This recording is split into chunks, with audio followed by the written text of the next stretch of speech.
देखो जी, आज बनेगा साग। हम गए थे सुबह सुबह सेवा में और रेडी वाला मिल गया। हमने लिया साग। साग बहुत सुंदर मिल गया था और साथ में पालक। ये देखो, ये प्यारे प्यारे पत्ते पालक के।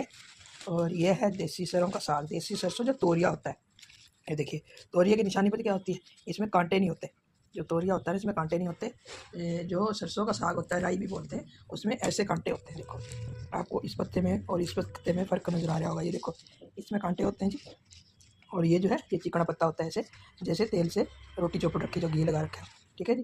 तो जो राई होती है, इसमें ये होते हैं कांटे। ये देखो, ये साग इतना मीठा नहीं बनता ये वाला, ये साग मीठा बनता है। और हमने पालक ली और साग लिया सरसों का, देखिए। ठीक है।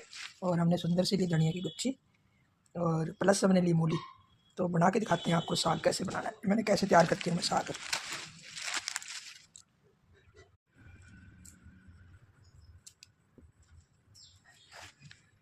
अभी सॉफ्ट पालक आ रही है, तो पालक की डंडियाँ नहीं निकालनी। और साग वैसे भी महंगा है, तो ऐसी जो इसका रूट्स का पार्ट है वो काट देती हूँ। बाकी मैं सभी पालक जितनी है, कीड़ा बीड़ा चेक करके इसको सबको बनाऊंगी मैं। छोटे छोटे नुस्खे। साग को साफ करके धोइएगा, काट के कभी ना धोइएगा। अगर काट के धोओगे, एक तो उसमें कट के विटामिन जो होता है पानी में बह जाता है, दूसरे काटे हुए पार्ट में जो मिट्टी है वो घुस जाती है, रेत और मिट्टी घुस जाती है। पहले उसको साफ करिए, साफ करके वॉश करके थोड़ा सा सुखा के फिर कटिंग करिए साग का। साग बनाने का ये तरीका है। ये आज आज की दादी का नुस्खा है, ये मेरा नुस्खा है।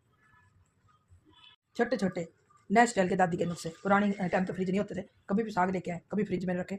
साग को कभी भी साफ करें, ये पत्ते जरूर खोल के साफ करें, ताकि इसके अंदर फोल्ड वाले पत्ते में कोई ना कोई हरा कीड़ा छुपा होता है जो हमें दिखाई नहीं देता। पत्ता खोलेंगे तो दिखाई देगा। ये आजकल के दादी के नुस्खे।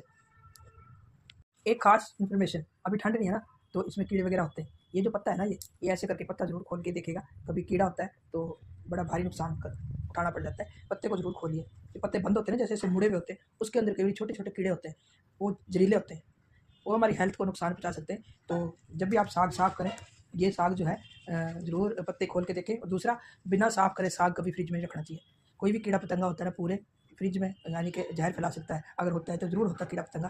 फ्रिज में कभी साग मत रखें बिना साफ़ किए। कभी भी साग रखना हो तो साफ़ करके रखना।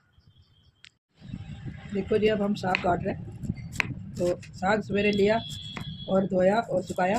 अब हम काट रहे हैं साग। तो अब इसको करना हमने शाम तक तैयार।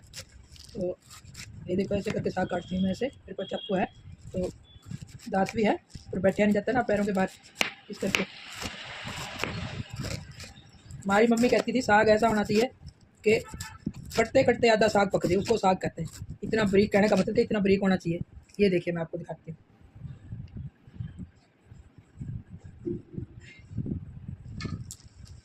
अगर उठा के दिखाऊं तो कुछ ऐसे करके।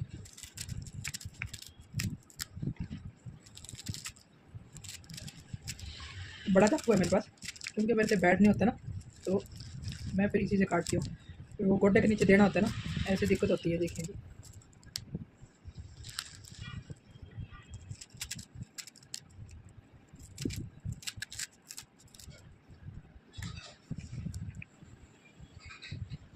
अब जी मिलते हैं जी साग बनाने के बाद।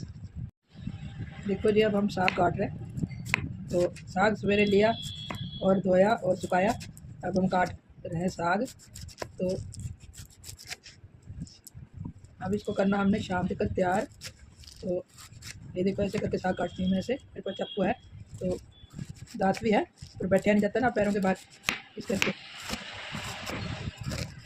हमारी मम्मी कहती थी साग ऐसा होना चाहिए कि कटते कटते आधा साग पक जाए, उसको साग कहते हैं। इतना बारीक, कहने का मतलब कि इतना बारीक होना चाहिए। ये देखिए, मैं आपको दिखाती हूँ।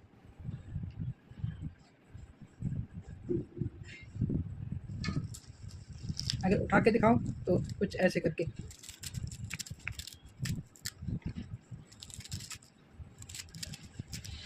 बड़ा चाकू है मेरे पास, क्योंकि मेरे से बैठ नहीं होता ना, तो मैं फिर इसी से काटती हूँ। फिर वो गोड्डे के नीचे देना होता है ना, ऐसे दिक्कत होती है। देखिए,